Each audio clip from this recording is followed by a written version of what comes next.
Open eco-homes are houses where people have done something to try to save energy in the house.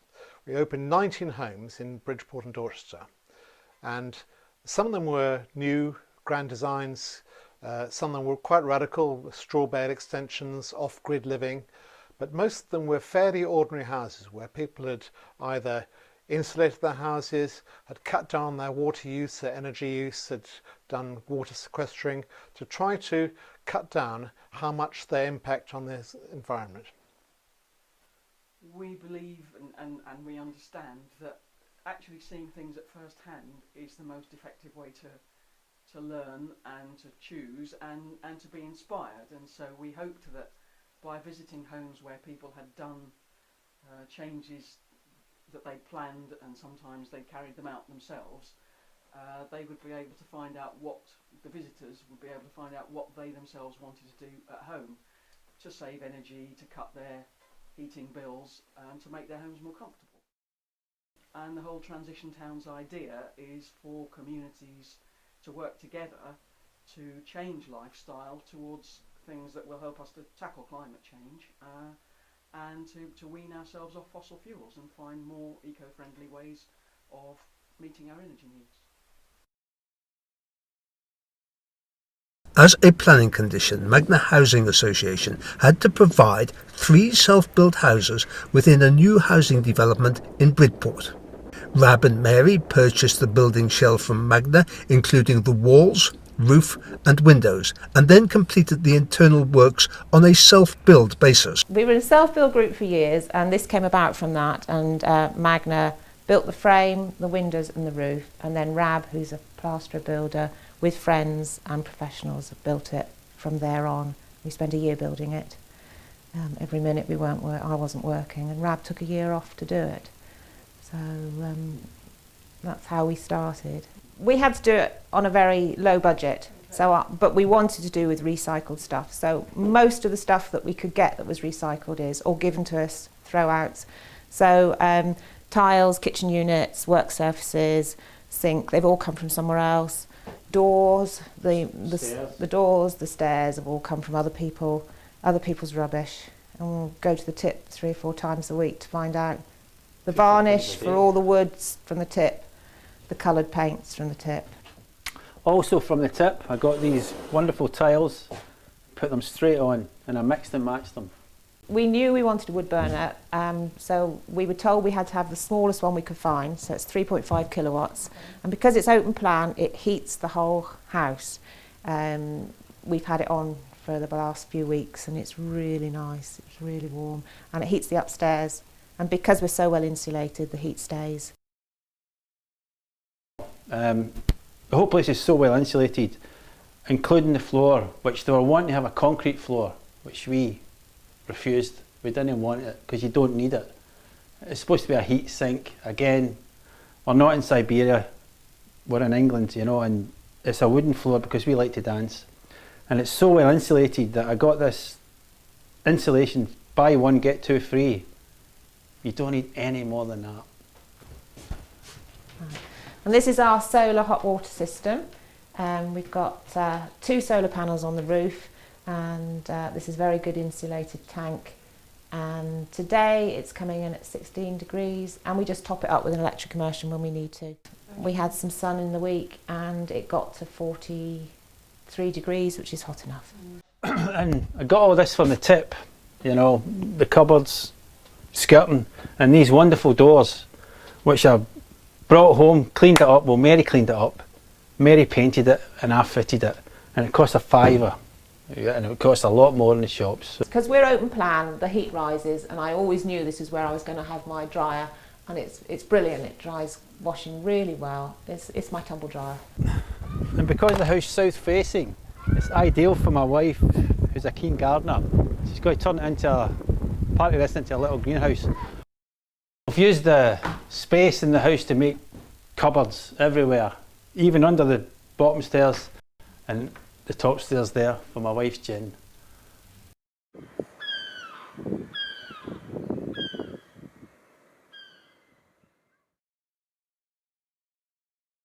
Over a period of 5 years, Malcolm and Jude have carried out a series of eco-renovations to their chalet bungalow in Bridport. They live comfortably using less than half as much energy compared to similar properties. As you drive up to it, it's a fairly ordinary, I would call it a chalet bungalow. And indeed one of the neighbours, as we arrived, said, "Welcome to God's waiting room." I began to wonder what on earth we'd done. But as soon as we walked through the place and saw the aspect out of the back, and we realised the huge amount of solar gain coming onto the back face of the property. The place was built in the mid-70s when we had the 3-day working week, the miners' strikes. People were beginning to get interested in energy and energy efficiency. But it was built to the building regs at the time, and building regs always lag somewhat behind what, to my mind, should be undertaken. Yeah. And consequently, this place was built, as it's got a very, very steep pitched roof. There are huge, great cavities on either side, which are just not only wasted space physically, but there's no thermal insulation in there at all. The roofs of the sitting room, the lounge that we're in, and the flat roof over the garage were virtually open to the sky.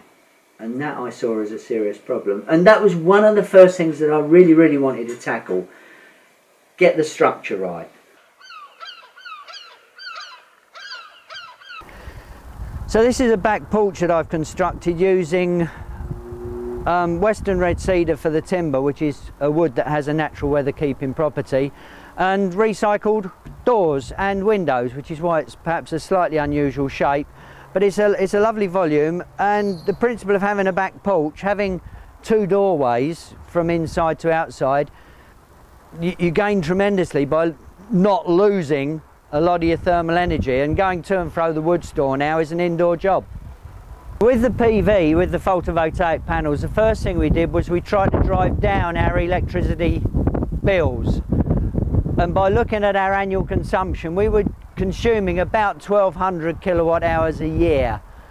So simply by putting up 8 small BP panels at the top of the roof there, we were able to generate 1,200 kilowatt hours a year. With rainwater harvesting, I've realised that the cleaner you keep the water, the less smelly it is. And this particular diverter, a much better quality than the plastic garden centre kind of thing, manufactured in Germany, stainless steel, but there's an extremely fine filter mesh in here, which means that the bulk of the debris washes on down the waste pipe, and it's only very, very clear water that can come through. Over here we have 2 old orange juice barrels, second-hand stuff, sort of thing you see on a farmer's field, and these store our rainwater, which is filtered almost to the nth degree, and we use this rainwater to flush 2 toilets and to feed the washing machine. Partly because of the nature of the building, it's a very steep pitch, and we've got this stairway literally just right outside the door behind me. The wood burner not only heats the space we're in to a very comfortable temperature, but the heat, we allow it to percolate upstairs. Brilliant.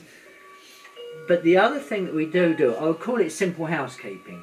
As the sun begins to drop at this time of year, one of us will pop upstairs, close the windows, close the curtains. Yeah. So that the heat that has come into the property during the day is effectively heat locked. Yeah. How much does that cost?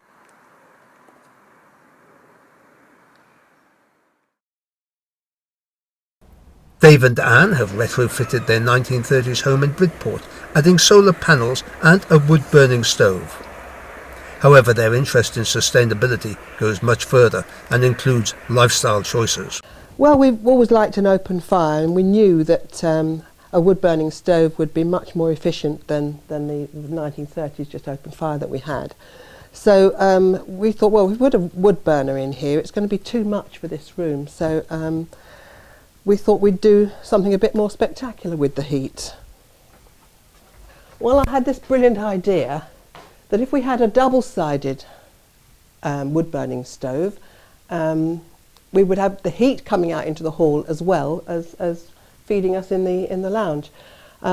We had to knock a hole in the wall, of course, but we didn't mind. And it looks pretty in the hall, and it's so efficient. We had one problem though, and that was that the heat now didn't stay in the hall, it went up the stairs. I had this brilliant idea to put a curtain up because all the heat was coming straight up the stairs and disappearing. So I went to the charity shop, got a wonderful pair of lined curtains, topped and tailed them, stuck them, sewed them together, and it's made all the difference. And if I don't want the heat, I don't mind the heat coming through, I can shove this over there, get it out of the way. In addition to the wood burning stove, the other bits of hard kit that we've got are solar hot water and solar PVs on the roof, which obviously cut down our energy bills. We've had the PVs for about 6 years now, and when we bought them the unit price was very much higher than it is now, and the government hadn't introduced the very attractive FITs, feed-in tariffs. So we limited ourselves to what we could afford. Had we done it a few years later, we would have made a lot more money, and we'd have probably had more panels on the roof. But this suited us for what we could afford and what we needed at the time.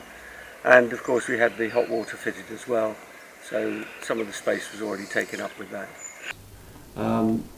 Apart from that, most of the rest of the things we do are about lifestyle choices. So most of the things we do actually are based around saving money, but once you start to think about it, of course they have ecological elements as well. Food, we don't waste food. We buy local as much as we can, so we support local shops. Any food that is left over from one meal gets saved or reused, so we make soups, curries, whatever is suitable. We don't buy lots of stuff, and when we do buy stuff we try to make it as unpackaged as possible, and that goes for the food. If we don't bring it into the house, then we haven't got to get rid of it. So trying to think when you're in a shop or when everything, if it comes over the doorstep, how am I going to recycle this? How am I going to use this? Am I going to reuse it? Is it useful? Otherwise, just don't bring it into me. I don't want it. My interest in good food started really when I had children. I just wanted to give them the very best that I could possibly afford, and I remember saying to you years ago, if money was absolutely no object, I would have everything would be organic. I would buy. We weren't growing enormous amounts of stuff at that time, but I would buy everything that was organic. And then I thought sneakily I'd just try it out anyway. And surprisingly, Dave didn't shout and scream and say that our food budget had gone through the roof. He actually said it's not making any difference. And the reason was that because I was buying real food, I wasn't buying packaged stuff, processed stuff. There was no waste, and it just didn't cost any more. Well, when we came to this house, we inherited an Aga, which was the second Aga that we'd inherited because we'd had one at our previous house. And when we came here, I had my romance with it, but it wasn't really efficient. It was just using so much gas, and I couldn't justify all that cooking. I couldn't cook all day, and it's on 24 hours a day. Absolutely ridiculous. So we brought in our old gas cooker again. We sold the Aga and brought in our old trusty gas cooker, which is quite a big gas cooker. And we also got an induction hob, because now we're making electricity of our own. It makes sense to use that when we can. It's not compatible with having solar hot water, because the whole point about an Aga is that you heat up water overnight and then you've got a day's supply ready for use. With the solar panels, of course, you want your water to be as cold as possible in the morning so that you can allow the solar to warm it up. So once we got solar panels to heat our water, the Aga became completely redundant. But the one thing that is nice about an Aga is that you can do slow cooking, but we realised that you could do that in any oven. So we from having an Aga, we learned how to slow cook, and that's made a big difference, because it means a meat tastes so much better because it's slow cooked. And if it's slow grown and slow cooked, it's the best way to I haven't meat. mastered the art of eating it slowly though. You haven't, no, I have to say. I'm not sure I have either. This low-energy house in Dorchester was designed by Sally and Andrew's son Sam whilst he was an architectural student. it used chalk dug from the site to form massive heat-retaining walls.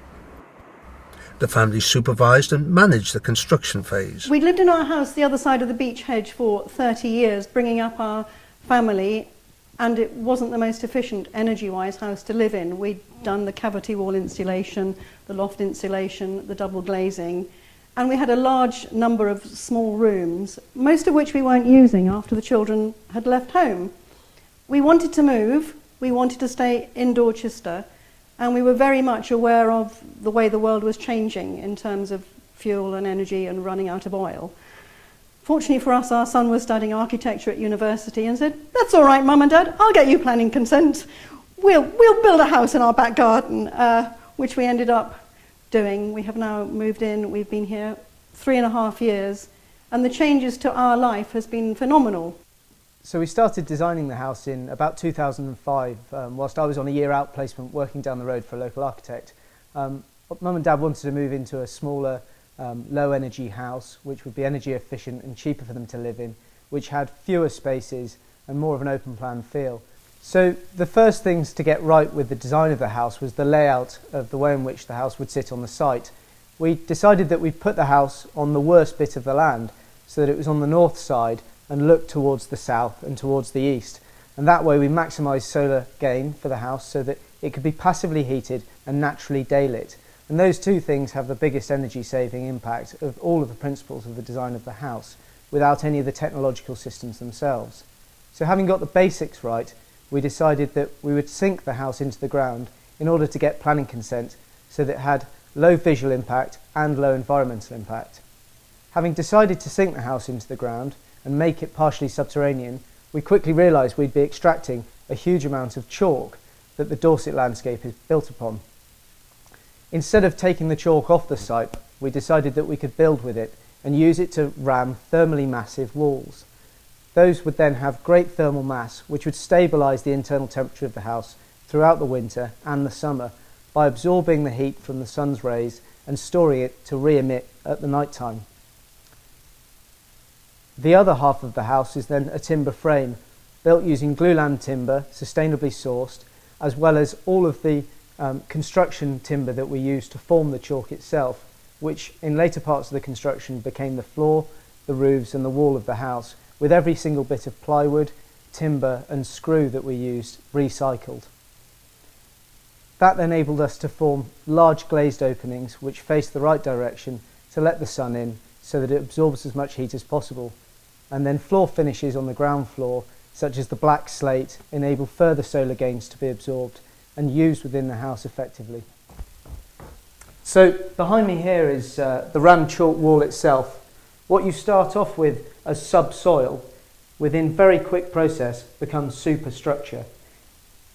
It's almost like solid limestone by the time it's completed, and as a result really doesn't have very good insulative qualities. What we then did was insulate it externally using a wood wool fibre insulation and then gave it a lime render externally. One issue of making a super insulated, highly airtight house is that you need to control ventilation to the spaces. What we chose to do in this example is use a mechanical heat recovery ventilation system, and that supplies a constant supply of cool, fresh air, which in the winter extracts air from warm, damp spaces and passes it over a heat exchanger, so that the supply air to the living rooms and bedrooms is pre-warmed, thereby saving energy. This is our wood pellet boiler, which operates the underfloor heating and also acts to heat the water that's in a cylinder in another room. It's a gasification boiler, which means that the pellets not only are they burning in the base of the crucible, with a forced draft, the gas being given off by the pellets is also burnt, which makes it incredibly efficient. It's claimed to be about 95% efficient.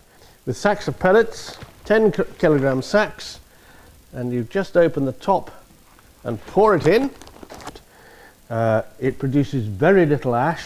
There's a tray in the bottom which we empty every couple of months during the winter. A ton of pellets will go into a tray of about that size. For the flooring in both bathrooms, we've used rubber, which is a recyclable product coming from trees. It's very soft and warm to walk on, very easy to maintain, and an absolute delight. We've also used recycled plastic bottles that have been compressed for the worktops in both bathrooms. Again, it's very easy to clean and very forgiving. It shows no dirt at all. It's excellent material. David and Jane and their family enjoy a low-impact lifestyle. They heat their home for free using a wood stove fueled by clean waste wood. And their solar PV panels power their transport as well as their house. We heat the whole house with this stove. It's a Wham 7 kilowatt stove, and we live in a chalet bungalow with 3 bedrooms. It's a reasonably large house, and we thought, can we do it with a single stove? But we can, and although we've got radiators, we've got central heating, it's unused most of the time. We probably use it about once a year, either when it's very cold or we can't get the wood for the stove. Running this stove costs us absolutely nothing. We never buy wood. We bring the pallets in, usually by bicycle trailer, take them down the garden on the train, and I cut them up with a chainsaw.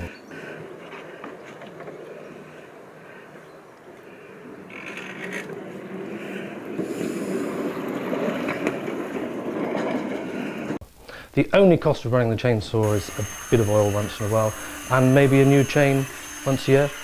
That's the only cost of heating the house.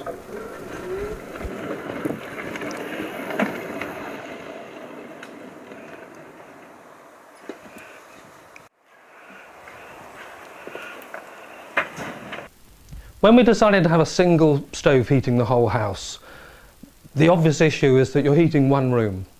And looking at the air temperature in here, it's comfortable, 20 degrees or so down here, 30 up there. What's the point of heating the top of one room? And it took me a little while to think of the answer, to have a fan drawing air from the top of this heated room through to the coldest room, which is the office on the north of the house. And so we fitted this thing through the wall, and in winter it runs pretty well all the time, till about 10 o'clock at night, when the sound gets a bit annoying if you're watching television. But it really works, and it's drawing this hot air out of here and pushing it down into the office, and that allows us not to heat the office. We've got a radiator there, but of course we don't use it, so very important. As well as a wood stove to heat the house, we wanted to make use of solar energy. This is the south side of the building. There weren't any big windows here to trap the heat, so we thought, why not fit a glass wall up against the building and draw air through, pump it into the house to heat the house. And we thought, well, you know, that was expensive and we couldn't find anybody willing to do it. And we thought, why not just build a conventional conservatory? So we did, and we've built added a reasonable size extra room. When this gets warmer than the house, we're able to pump the heat into the building. We had a commercial conservatory fitted, and one of the things I said to the builders was, we want to have a 4-inch hole. We're fitting a fan from the top of the conservatory to the house, and they didn't understand what we were talking about, but they did it for us. And here's the fan. This Ventaxia fan has got louvers that shut, so that when it's colder here than it is in the house, there isn't any cold air flowing in. When I turn it on, the louvers open, and then it sucks out the nice warm air from here into the house.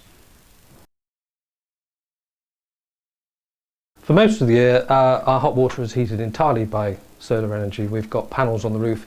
The hot water comes down to this tank in the bathroom, and from here is distributed to the taps.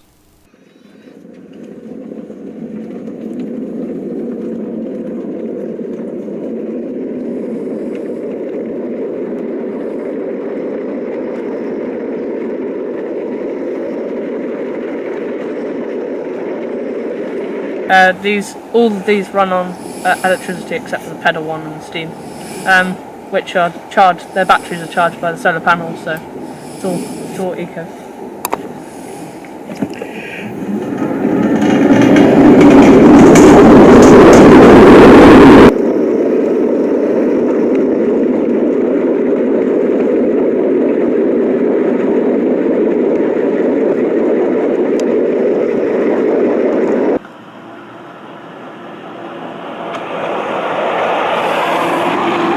Well, it's brilliant and it helps around the garden.